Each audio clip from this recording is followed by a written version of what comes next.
그래서 저희 교회는 요한복음의 말씀으로 은혜 받고 있습니다. 특별히 앞부분은 예수님께서 이루신 행하신 7가지의 표적의 말씀을 통해서 은혜 받고 있습니다. 오늘 말씀은 예수님이 갈릴리로 오신 후에 행하신 두 번째 표적에 대한 말씀입니다. 성경에 보면은 특별히 앞부분에 보면은 예수님께서 이루신 표적으로 인해 니고데모가 찾아왔었습니다. 그래서 예수님이 이루신 두 번째 표적이 아니라 예수님은 표적을 행하십니다. 예루살렘에서도 이적을 행하시고요. 그런데 오늘 말씀은 갈릴리로 오셔서 행하신 두 번째 표적이다라고 54절에 기록되어져 있습니다. 그래서 예수님께서는 계속해서 표적을 이루어 가시는데 특별히 갈릴리에서 행하신 두 번째 표적, 이 표적의 말씀으로 저희가 은혜 받고자 합니다. 오늘 말씀으로 들어가기 전에 한 가지 함께 묵상하고 싶은 것, 지난주 말씀 기억나시는지요? 네, 물이 변하여 포도주가 된 표적, 그 표적에 참여하여 그 표적을 경험한 하인들 기억나시는지요? 네, 그 하인들은 잔치가 끝나고 어떻게 돌아갔을까요? 그냥 이렇게 돌아갔을까요? 아유, 오늘 하루 힘들었다. 아니면 어떻게 돌아갔을까요? 네. 아마도요, 그들은 돌아가면서 이야, 정말 그분이야, 그분.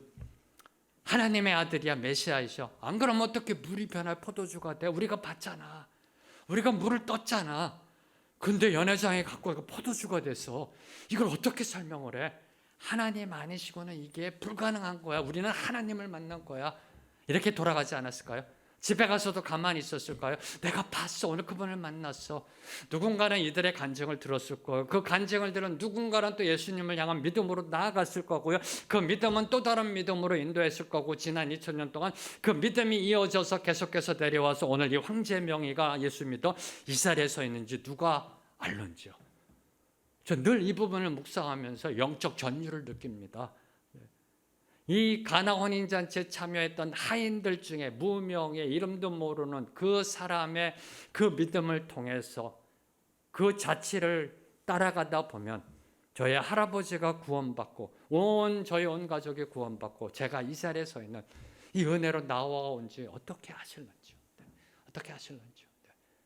이게 바로 물이 변하여 포도주가 된 그 표적의 본질이라는 겁니다. 물이 포도주로 변한 예수님의 첫 번째 표적은 세상의 법칙을 뛰어넘는 표적이었습니다. 그렇죠?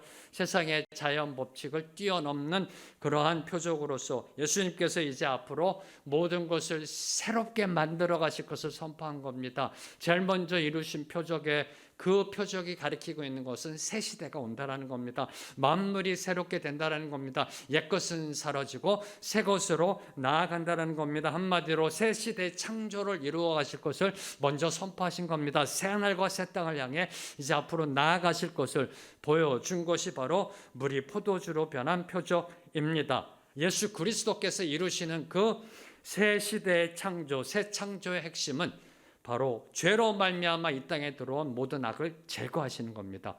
아담과 하와가 죄를 짐으로 이 땅에 들어온 모든 악을 제거함으로 새하늘과 새 땅을 예비하는 것, 새로운 창조를 예비하는 것, 이것이 바로 예수님이 이루어 가시는 새 창조의 핵심입니다. 특히 인간에게 주어진 온갖 질병과 죽음을 제거하는 것이 새로운 피조물에게 주어진 은혜. 그래서 여러분이 요한계시록이나 이사야의 예언을 보면은 종말에 더 이상의 아픔도 없고 고통도 없고 눈물도 없고 죽음도 없다라고 선포합니다. 바로 이것이 예수님께서 이루어 가시는 새 창조의 본질적 모습이라는 겁니다. 온갖 질병과 죽음을 제거해 나아가시는 것. 이것이 그래서 예수님의 공생의 사역의 모습이고요. 바로 이 은혜가 임하였음을 증거하는 것이 오늘 말씀입니다. 그래서 두 번째 표적은 바로 예수님께서 새 창조를 이루어 가시는 그 과정, 어떤 일이 일어나는가를 보여주는 게 오늘 이 두 번째 표적의 말씀입니다. 자, 45절 말씀. 오늘 말씀 45절 말씀 함께 읽겠습니다. 시작. 갈릴리에 이르심에 갈릴리인들이 그를 영접하니 이는 자기들도 명절에 갔다가 예수께서 명절 중 예루살렘에서 하신 모든 일을 보았음이더라. 자, 갈릴리 사람들이 예수님이 갈릴리로 오시니까 영접했다라고 기록하고 있습니다. 영접했다는 것은 환영하였다는 겁니다. 왜 영접했나요?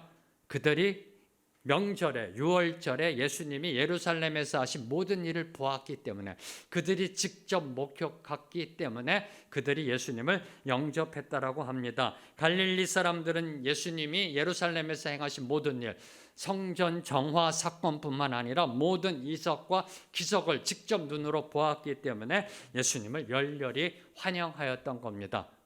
이 상황을 좀 더 이해하기 쉽게 설명하면은, 지금 동계올림픽이 진행 중에 있습니다. 그렇죠?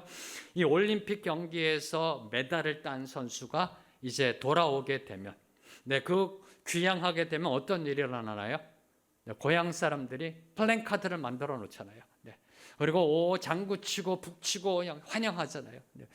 누구 아들이다, 누구 딸이다 하면서 온 마을이 잔치를 열게 되는, 그렇게 환영하는 것처럼 갈릴리 출신의 예수님이 그 예루살렘에서 행하신 모든 것을 보고서 그 예수님을 영웅으로, 스타로 지금 열렬히 환영하고 있는 모습이 45절에 기록되어 있는 겁니다.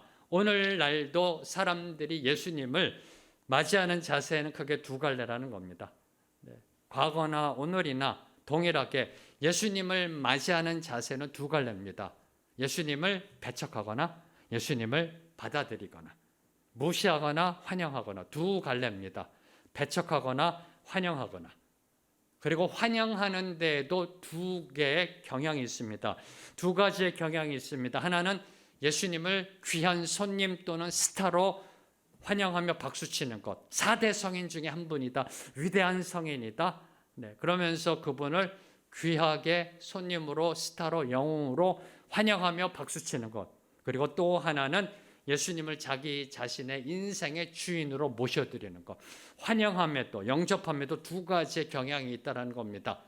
자, 오늘 말씀 속에 있는 갈릴리 사람들은 어느 쪽일까요? 자, 그러면 여러분은 어느 쪽이세요? 어느 쪽이세요? 오늘 말씀 요한복음 4장 45절부터 기록된 오늘 말씀 바로 앞 문맥을 보면은 요한복음 4장 3절부터 44절까지 바로 앞 문맥을 보면요, 이제 예수님이 예루살렘을 떠나 유월절 기간이 지나서 이제 유대 지역을 떠나서 갈릴리 지역으로 오시는 도중에 사마리아를 거쳐 지나가십니다.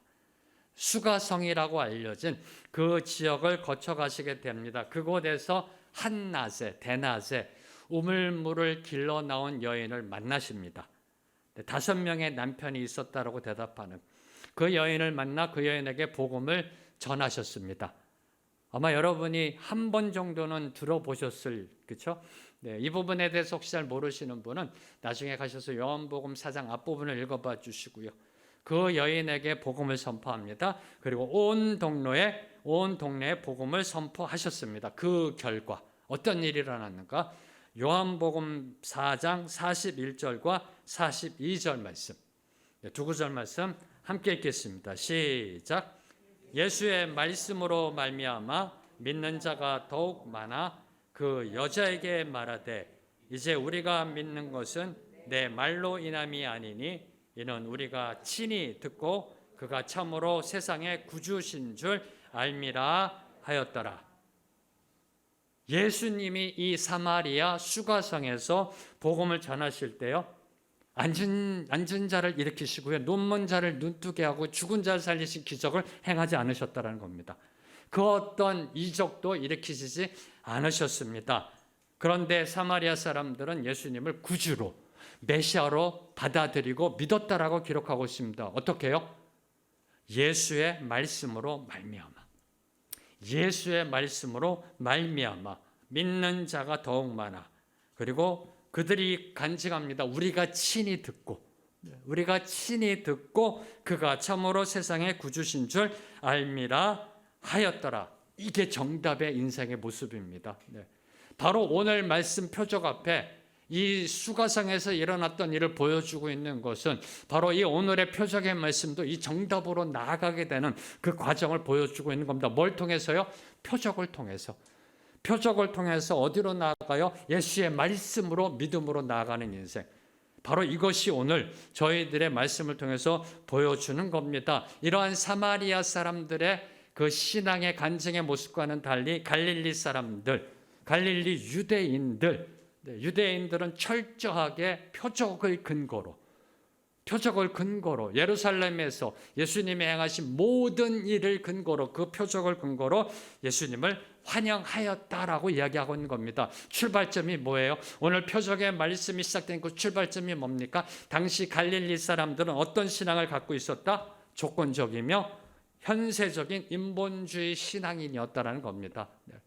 철저하게 표적을 근거로 나아가는 신앙. 다시 말해서요, 자기 욕구나 기대치 만족에 따라 언제든 그들의 태도가 얼마든지 변할 수 있었음을 보여주고 있는 겁니다.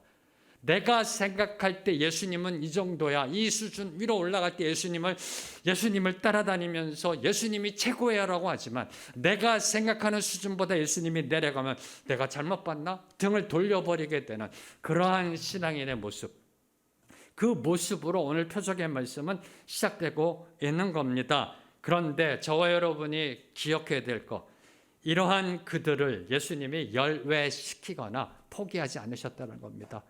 자, 예수님에게 주어진 시간은 3년입니다. 3년입니다. 복음을 전해야 되고요. 복음이 선포될 때 그 말씀을 스펀지처럼 빨아들이는 사람들이 있었습니다. 그들을 향해 나아가서 선포하기에도 시간이 모자란데 말씀을 선포할 때 계산기 두드리고 있고요. 자, 예수님 표적을 보여주세요. 표적 보여주면 믿게 하고 있는 이 사람들에게 시간을 낭비하면서 내가 여기서 이걸 해야 되는가라는 그런 고민을 안 하셨다라는 겁니다. 이 구제불능이야. 여기는 좀 있다가 내가 나중에 시간 되면 다시 와서 이들에게 복음을 전해야지. 여기다 내가 시간 낭비할 필요가 없어라고 말하지 않으셨다라는 겁니다. 열애시키지 않았다라는 겁니다. 이런 표적을 보면 나오는 사람들을요, 저버리지 않으셨다라는 겁니다. 이게 감사한 겁니다. 그들의 수준에 맞춰서 표적을 행하심으로 그들을 구원의 믿음으로 초청하셨다는 겁니다. 한마디로 눈높이 어프로치를 해주셨다는 거예요. 이 눈높이 어프로치, 이게 왜 중요해요? 그래서 저와 여러분이 구원받았기 때문에. 예수님이 절대적인 기준으로 딱 90점 이상 딱 했다라면 글쎄 오늘 저와 여러분 중에 몇 분이나 구원받았을까요?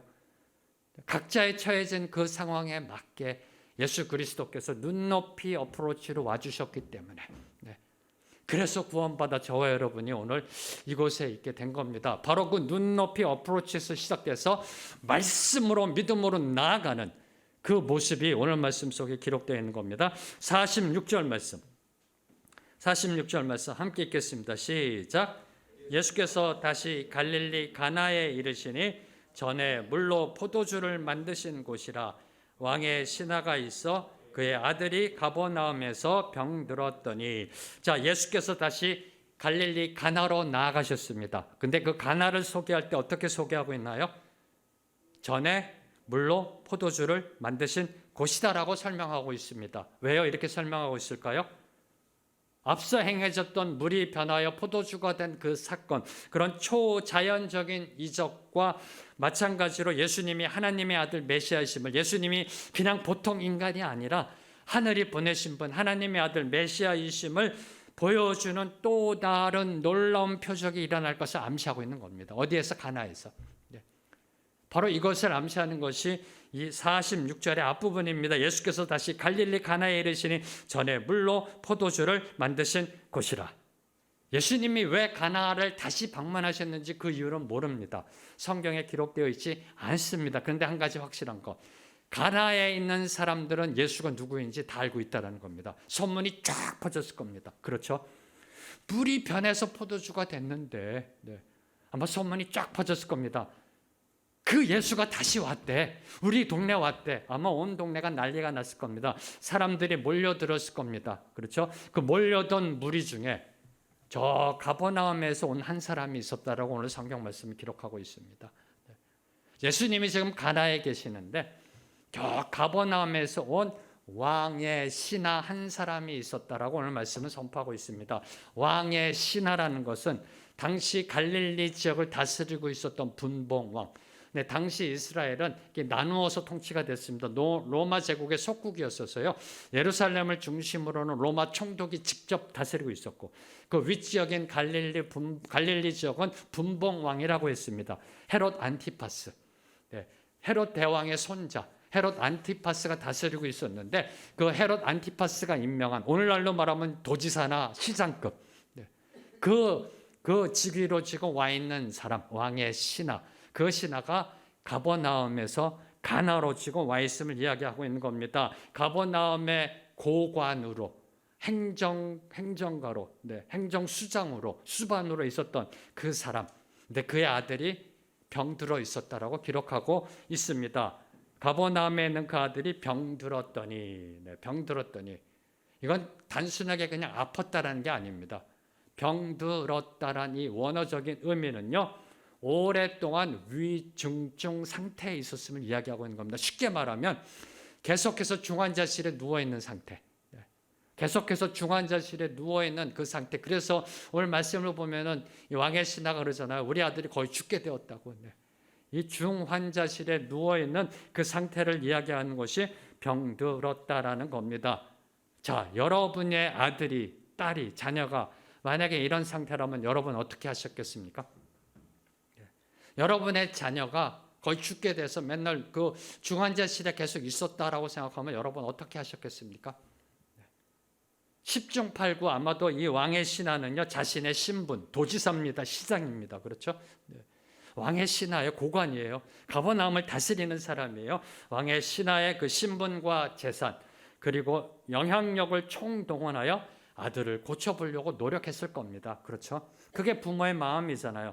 그런데 돈으로도 권력으로도 인맥으로도 아들을 살려낼 수 없음을 깨닫고 좌절과 절망 가운데 있을 때 소문으로만 듣던 예수님이 갈릴리로 오셨다는 소식이 그의 귀에 들려온 겁니다.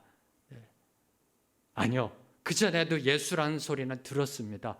근데 이게 귀로 안 들어왔던 겁니다.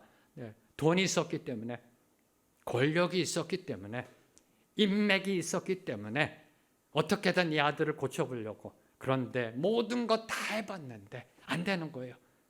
좌절과 절망 속에 있을 때 그 예수란 이름이 다시 들려올 때 그 예수란 두 글자가 귀를 통해 그의 가슴을 찔렀던 겁니다. 그때 이 왕의 신하는 행동합니다. 47절 말씀 함께 읽겠습니다. 47절 말씀 시작. 그가 예수께서 유대로부터 갈릴리로 오셨다는 것을 듣고 가서 청하되 내려오셔서 내 아들의 병을 고쳐 주소서 하니 그가 거의 죽게 되었음이라. 자, 예수님이 갈릴리 가나로 들어오시자 왕의 신하는 가버나움에서 가나까지 34km. 지금이야 도로가 뚫려 있지만 옛날에는 2000년 전에는요. 기껏해야 뭐 이렇게 산길, 논밭 지나야 되고 산을 지나야 되고요. 그래서 학자들은 걸어서 최소 8시간 걸리는 거리였을 것이다.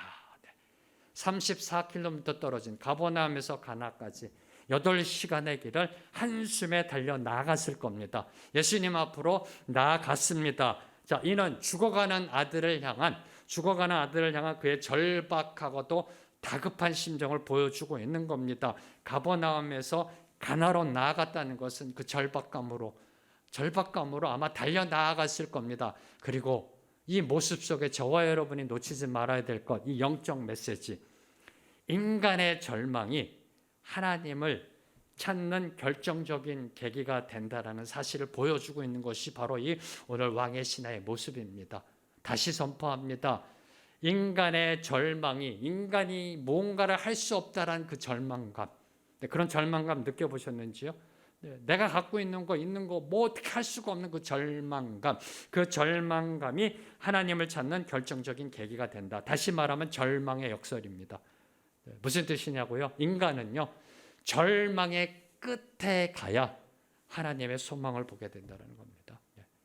왜요? 절망의 끝에 가지 않을 때는 뭔가 붙잡으려고 하니까 지푸라기라도 잡으려고 합니다. 스스로 뭔가 해보려고.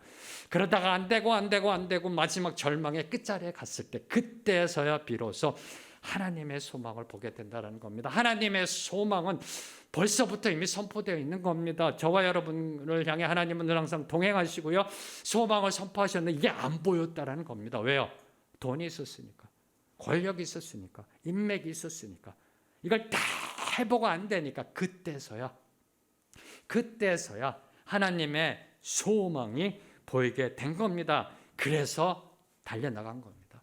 그래서 가버나움에서 가나로 나아갔던 겁니다. 이 왕의 신하의 그 절박한 마음, 그 절박한 마음을 잘 보여주는 것이 47절에 나와 있는 세 가지 동사입니다. 듣고 가서 청하되, 듣고 가서 청하되. 이 세 동사가 이 왕의 신하의 마음을 잘 표현하고 있는 겁니다. 여기서 듣다, 가다는 과거 시제로 쓰여져 있습니다. 무슨 뜻이냐고요? 그 어떤 지체함이나 망설임도 없이 즉시 행동했다는 겁니다. 듣다, 가다, 과거 시제로 쓴 것은 그 즉시 행동했다는 겁니다. 왕의 신하는 예수님이 갈릴리로 오셨다는 소문을 듣자마자 그 즉시 일어나 가나로 달려 나아갔던 겁니다. 어떤 하인들을 보낸 게 아니고요. 왕의 신하 자신이 직접 달려 나아갔다는 겁니다. 그래서 이 듣다 가다가 중요합니다. 듣다 가다. 왜요?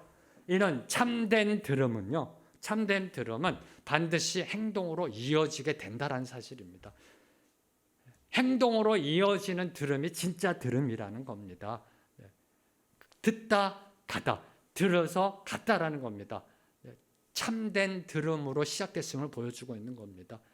행동으로 이어졌습니다. 자, 예수님께로 달려간 그는 예수님을 만나 자기 아들의 병을 고쳐주시길 청하였습니다. 청하되, 듣고 가서 청하되. 근데 이 청하되는 과거 시제가 아닙니다. 비완료 시제로 쓰여져 있습니다. 아직 완료가 안 된, 동작이 완료가 되지 않았다. 무슨 뜻일까요? 계속해서 예수님께 간청했다는 겁니다. 오늘 말씀 속에서는 그냥 듣고 가서 청하되라고 한 번 쓰여 있지만 이 단어가 이야기하고 있는 것은 예수님께 포기하지 않고 계속해서 간청했다는 겁니다. 예수님이 이쪽에 있을 때도 쫓아가서 간청하고요. 저쪽으로는 지금 또 쫓아가서 간청하고요.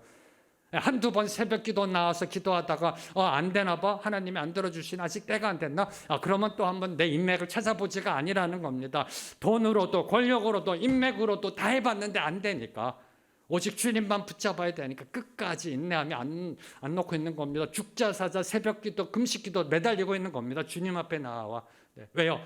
내가 할 수 있는 거 해봤는 거 다 해봤는데 안 되니까.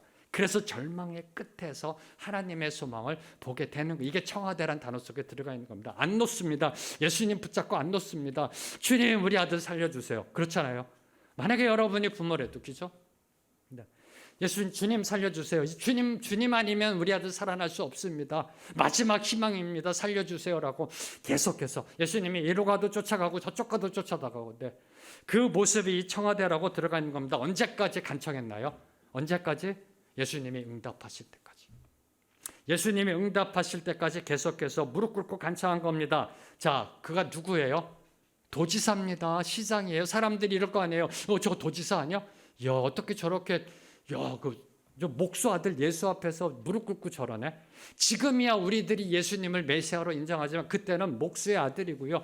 유대 종교 지도자들이 이단이다라고 손가락질하던 사람, 변변치 못한 12명 데리고 다니는 사람, 집도 없고 먹을 것도 없고 신발은 다 낡아 빠졌고 옷은 다 하고요. 대학 배지 하나 없고요.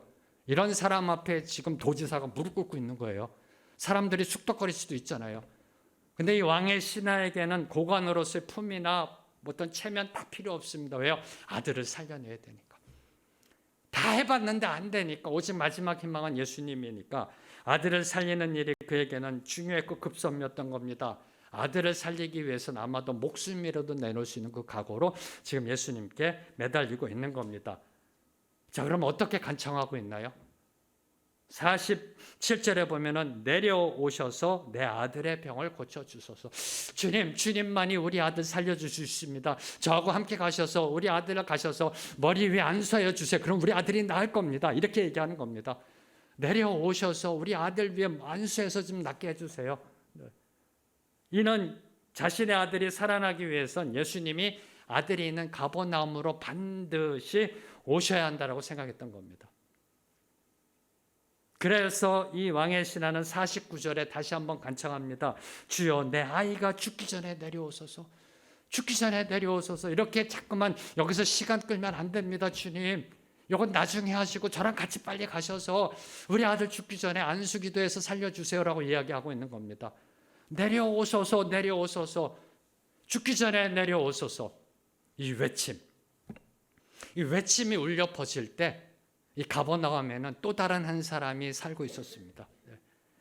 주여 내려오셔서 우리 아들 살려주세요라는 이 외침은요, 왕의 신하와 함께 가버나움에서 동시대를 살았던 로마의 백부장이라는 사람이 한 사람 있었습니다.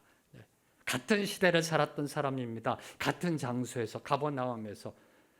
복음서를 보면은 당시 가버나움에 주둔하고 있던 그 백부장은 자신이 아끼고 사랑하던 하인이 죽게 되자, 아들이 아니에요, 하인이 죽게 되자 유대 장로들을 보내서 예수님께 그 종을 치유해 주실 것을 간청합니다.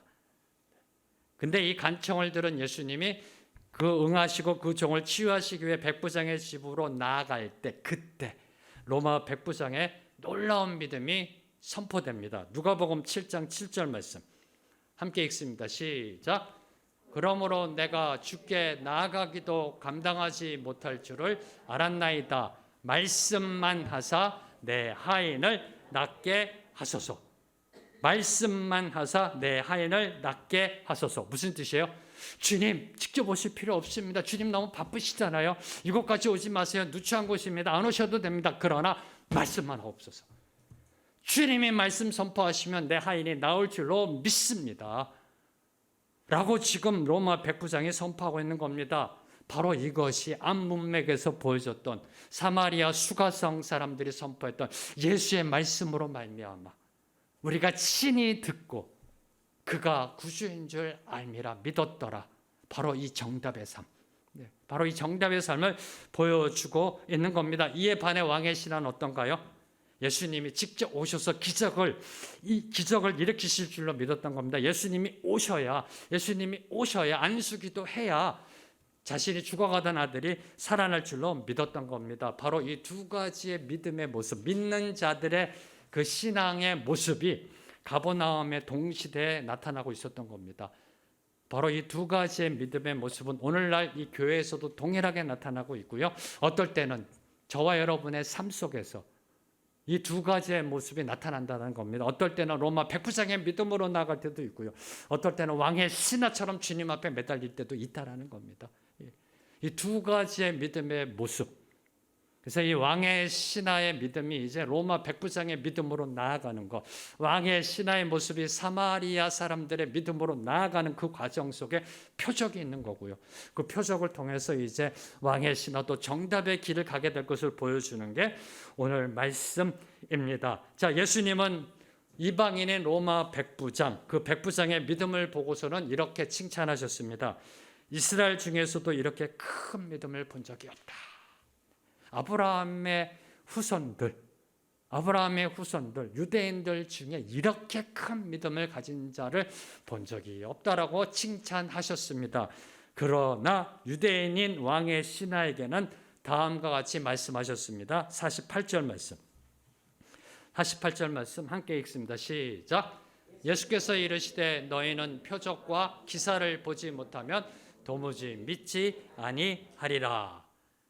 이는 기적을 통해서만 믿으려 하는, 기적을 통해서만 믿으려 하는 계산적이고 세속적인 신앙, 내가 직접 보아야 믿는다는 그 인본주의 신앙을 책망하신 겁니다. 그런데 여기서 예수님이 책망하신 너희가 누구냐 하는 겁니다.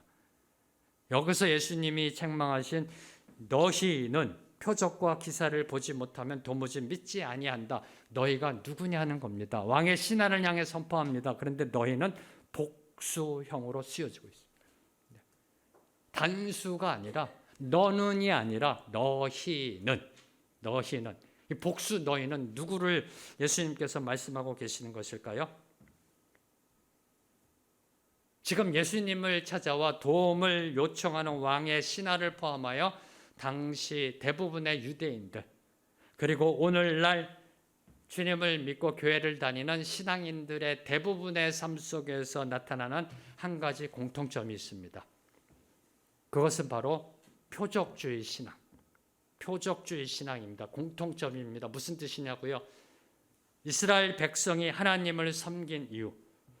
구약 성경을 보면 이스라엘 백성들이 하나님을 예배하고 하나님을 섬긴 이유, 그리고 오늘 우리가 교회에 나오는 이유, 그 이유의 내면을 솔직히 들여다보면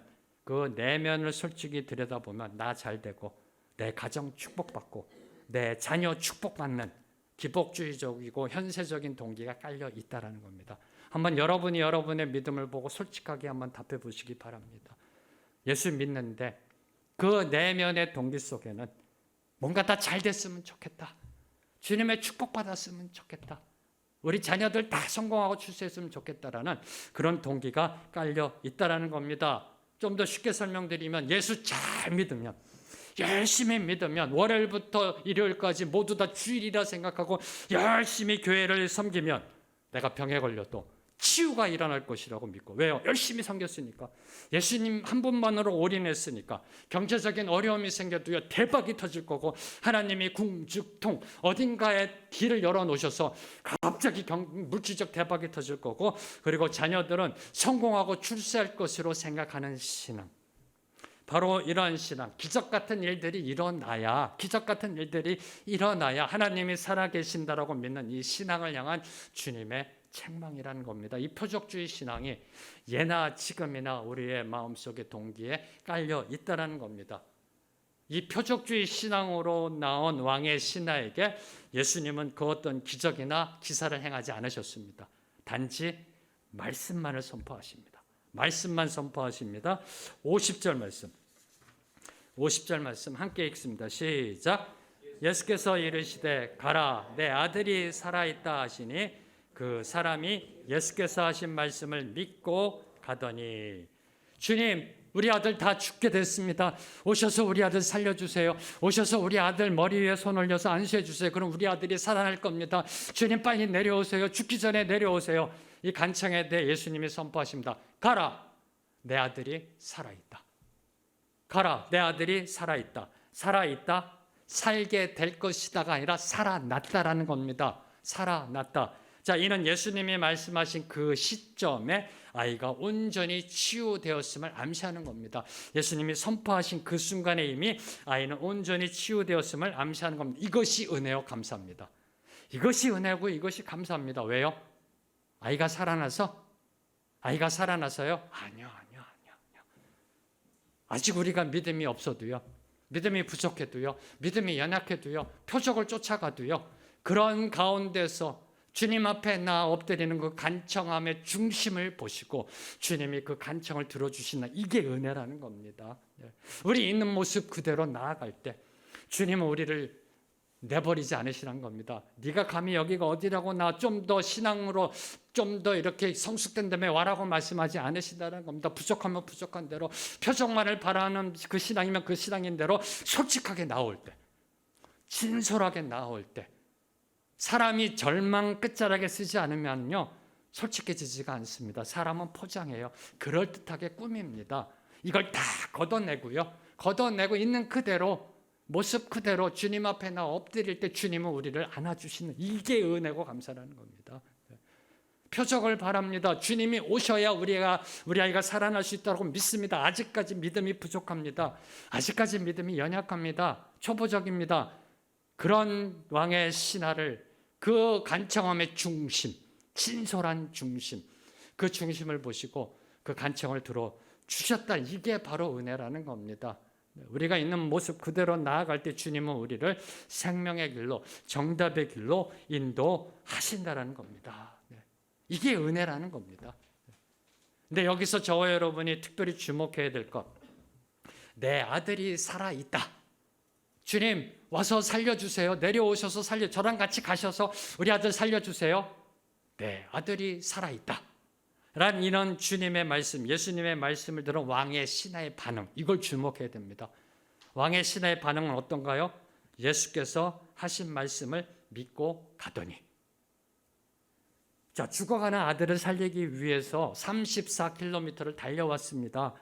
예수님을 모셔가기 위해서 예수님을 모셔가기만 하면 우리 아들 살아날 수 있다는 믿음 갖고 왔습니다. 예수님을 모셔가기 위해 34km 되는 길을 달려왔는데 단지 내 아들이 살아있다? 이 말만 듣고서 집으로 돌아가요?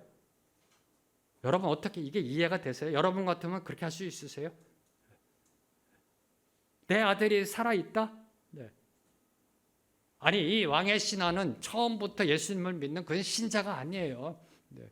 이제 예수님을 알아가기 시작하는 초신자거든요. 어떻게 그 말만 듣고 집으로 돌아갈 수 있었을까? 이걸 어떻게 해석해야 되는가? 네, 그 해석은 단 한 가지입니다. 예수님을 만남으로 새로운 차원의 믿음으로 나아갔음을 보여주는 겁니다. 다시 말하면 예수님을 만나면 변한다는 겁니다. 예수님을 만나면 우리의 신앙과 우리의 인생과 삶이 변하게 되어 있다는 겁니다. 예수님이 하신 말씀을 약속으로 붙잡게 된다는 겁니다. 예수님을 만남으로 그 믿음, 신앙이 시작되고 있음을 보여주고 있는 겁니다. 그래서 믿음은 표적을 봄으로 나는 것이 아니라 주님의 말씀을 들음으로 말미암는 것이다라고 성경은 선포하고 있는 겁니다. 믿음은 들음에서 나며 들음은 예수 그리스도의 말씀으로 말미암았느니라. 믿음은 표적이 아니라 말씀으로 이루어지고 있는 것을 보여주고 있는 겁니다. 사랑하는 성도 여러분, 주님의 말씀만이 우리 인생의 가장 확실한 보증서입니다. 이 말씀을 가지고 가는 사람, 이 말씀을 붙잡고 인생길을 걸어가는 사람, 이 말씀이 있는 사람은요, 인생의 그 어떤 시련과 고난이 닥쳐도요, 좌절하지 않습니다. 그 어떤 인생 풍파가 몰려와도요, 오늘 지금 당장 집에서 쫓겨나게 된다 할지라도, 월세 낼 돈이 없어서 쫓겨나게 된다 할지라도요, 절대 절망하지 않습니다. 왜요? 주님의 말씀을 붙잡고 있기 때문에. 그 주님이 약속하신 말씀, 주님의 말씀을 약속으로 붙잡은 왕의 신하는 과감하게 발길을 돌릴 수 있었던 겁니다. 예수님의 말씀을 듣고 즉시 집으로 발걸음을 내딛었습니다. 이때 놀라운 기적을 경험하게 되는 겁니다. 51절에서 53절 말씀, 세 구절 말씀 함께 읽겠습니다. 시작. 내려가는 길에서 그 종들이 오다가 만나서 아이가 살아있다 하거늘 그 낫기 시작한 때를 물은 주 어제 7시에 열기가 떨어졌나이다 하는지라. 그의 아버지가 예수께서 내 아들이 살아있다 말씀하신 그 때인 줄 알고 자기와 그 온 집안이 다 믿으니라. 예수님의 말씀을 믿고 가버나움으로 발길을 돌려 내려가는 중간에 그의 종들을 만납니다. 그리고 그의 아들이 온전히 치유되었다라는 기적과 같은 소식을 듣습니다. 만약에 왕의 신하가요, 주님 말씀만 하지 마시고 저랑 같이 가시죠라고 가나에서 좀 더 시간을 지체했더라면 이 기쁜 소식을 더 늦게 듣잖아요. 어차피 예수님은 선포하셨어요. 내 아들이 살아있다. 그걸 붙잡고 내려가니까 이 기적 같은 소식을 듣게 되는 거고요. 아니 주님 그거 말고 저랑 같이 가세요라고 가나에서 몇 시간을 더 소비하다가 그 종들이 가나에 올라와서 얘기했다고 생각해 보세요. 나중에 듣게 되잖아요. 말씀에 순종하고 나아갈 때 그때 이 놀라운 기적의 소식을 듣습니다. 그리고 그 왕의 신하가 묻습니다. 언제 내 아들이 살아났느냐? 그러자 그 종들이 대답합니다. 어제 7시입니다. 7시란 건 오후 1시를 가리키는 겁니다. 어제 7시라고 말할 때 그때가 바로 예수님이 자기 자신에게 내 아들이 살아있다라고 말한 그 시간임을 바로 알아차렸습니다. 53절 다시 한번 보세요. 그의 아버지가 예수께서 내 아들이 살아있다 말씀하신 그 때인 줄 알고 이게 중요해요. 알고 이게 깨달았다, 알아차렸다, 인지했다는 뜻이 아니에요. 이 알고라는 헬라어 단어가 혹시 들어보신 분 계실 겁니다. 기노스코. 요한복음 11장 3절에 영생은 하나님과 그의 보내신 자 아들 예수 그리스도를 아는 것이라고 선포한 그 아는 것. 이 알매, 영생의 알므로 들어갔음을 보여주고 있는 겁니다. 그래서 원어를 보면은 이 안다라는 단어가 문장 맨 앞에 있습니다. 한국어 번역은 뒤에 있지만은요. 영생은 하나님과 예수 그리스도를 아는 것. 드디어 이 왕의 신하가 예수님을 인격적으로 만나는 그러한 체험을 하게 됐음을 보여주는 게 이 안다라는 단어입니다. 예수님을 만났습니다. 예수님의 말씀을 붙잡게 됐습니다. 돌아오다가 예수님의 표적을 들었습니다. 그 순간 갑자기 예수님이 심령으로 쑥 들어온 겁니다. 이분이 나의 구세주이시고 이분이 하나님의 아들이시고가 인격적으로 만나게 된 겁니다. 체험하게 된 겁니다. 받아들이게 된, 이게 바로 이 안다라는 단어입니다. 바로 이 기노스코의 영생의 축복으로 나아가게 됐던 겁니다. 예수님을 소문으로 들었습니다. 지식적으로 정보적으로 알았던 그 오이다의 깨달음, 표적을 통해서 안 그 오이다의 깨달음, 니고데모가 예수님을 만나 우리가 당신은 하나님으로부터 오신 분임을 압니다. 왜요? 예수님이 행하신 표적을 보니까 하나님으로부터 오신 분이 아니고는 이렇게 할 수 없으니까 우리는 당신이 하나님의 메시아심을 압니다라고 선포했던 그 오이다의 깨달음, 그 오이다의 깨달음은 거듭남의 깨달음으로 나아가 있어야 되는데 바로 그 거듭남의 깨달음이 이 기노스코의 깨달음. 드디어 이 왕의 신하는 이 오이다의 깨달음에서 기노스코의 믿음으로 나아가게 됐음을 보여주고 있는 것이 알고라는 단어입니다. 이 안다라는 것은 영생, 즉 믿음과 같이 가게 되어 있습니다. 그래서 53절에 보면은 그때인 줄 알고 자기와 그 온 집안이 다 믿으니라. 믿으니라.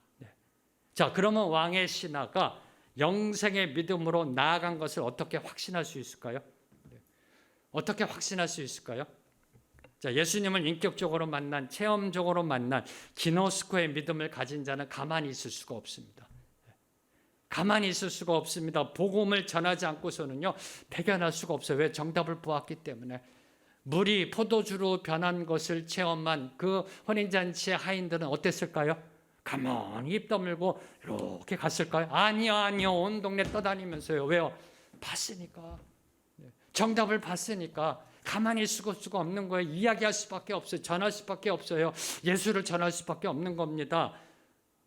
왕의 신하는 종들을 만났습니다. 아들이 살아났다라고 합니다. 가만히 있었을까요? 조용히 침묵하면서 그 길을 내려갔을까요? 아니요, 왕의 신하는 신나서 얘기했을 겁니다. 자네들 있잖아, 내 말 좀 들어보게. 내가 그분을 만나서, 예수를 만나서 간청하다가 그분의 말씀을 들었어. 근데 그 말씀대로 내 아들이 살아난 거야. 이야, 이게 어떻게 그럴 수가 있니? 그분은 진짜 메시아이셔. 집으로 돌아옵니다. 온 가족을 불러 모읍니다. 네, 죽다 살아난 아들도 거기 있을 것이고요. 그리고 다시 한번 얘기합니다. 내가 가서 예수를 만났어. 그분을 만났는데 그분은 진짜야. 그분은 하나님의 아들이셔. 그리고 그분이 네가 살아난다고 그랬었는데 그 말대로 네가 살아났잖아. 흥분의 감동 속에 간증했던 겁니다. 이 간증을 들은 그 온 집안이 다 믿으니라. 그 온 집안이 다 믿으니라. 이것이 예수님이 갈릴리에서 행하신 두 번째 표적의 본질이라는 겁니다. 이것이 표적의 본질이라는 겁니다.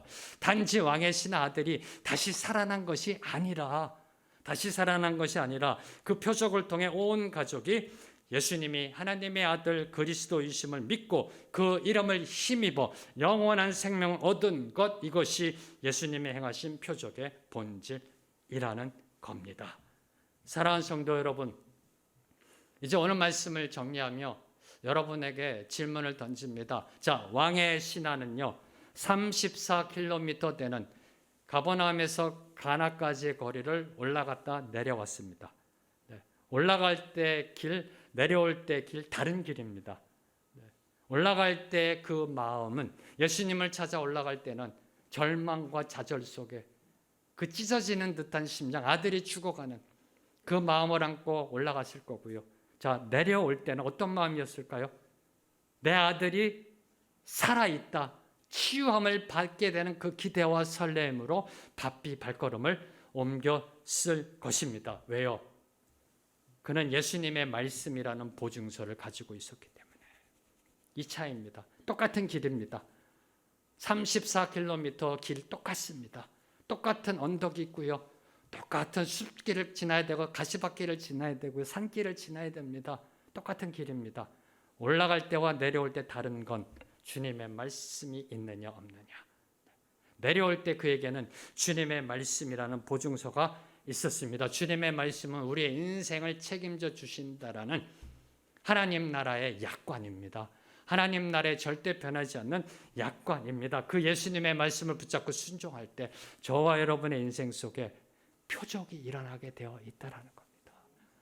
그 말씀을 붙잡고 나아갈 때 주님의 섭리가 임하게 되어진다는 겁니다. 참된 믿음의 그 능력은 기적을 통해서 나타나는 것이 아니라 주님의 말씀을 통해서 역사한다는 이 사실을 붙잡고 오늘도 주님의 백성답게 살아내는 저와 여러분이 되기를 주님의 이름으로 축복합니다.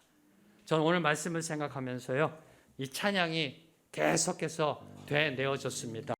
주님 약속하신 말씀 위에서 영원토록 주를 찬송하리라. 굳게 서리 영원하신 말씀 위에 굳게 서리 선포하며 찬양합니다.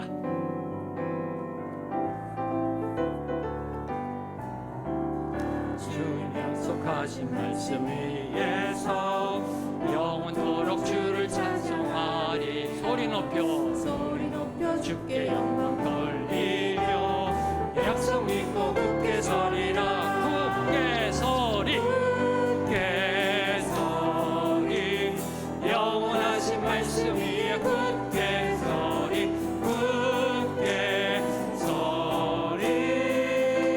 그 말씀 위에 굳게 서리라. 주님 약속하신 말씀 위에 세상 염려 내게 엄습할 때에 용감하게 힘써 싸워 이기며 약속 믿고 굳게 서리라. 굳게 서리 영원하신 말씀 위에 굳게 서리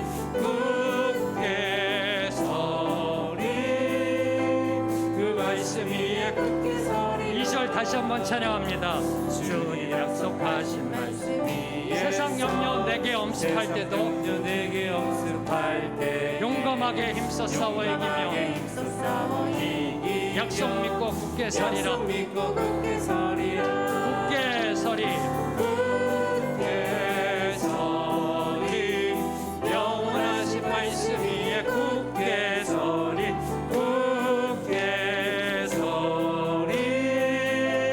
그 말씀 위에 굳게 서리라.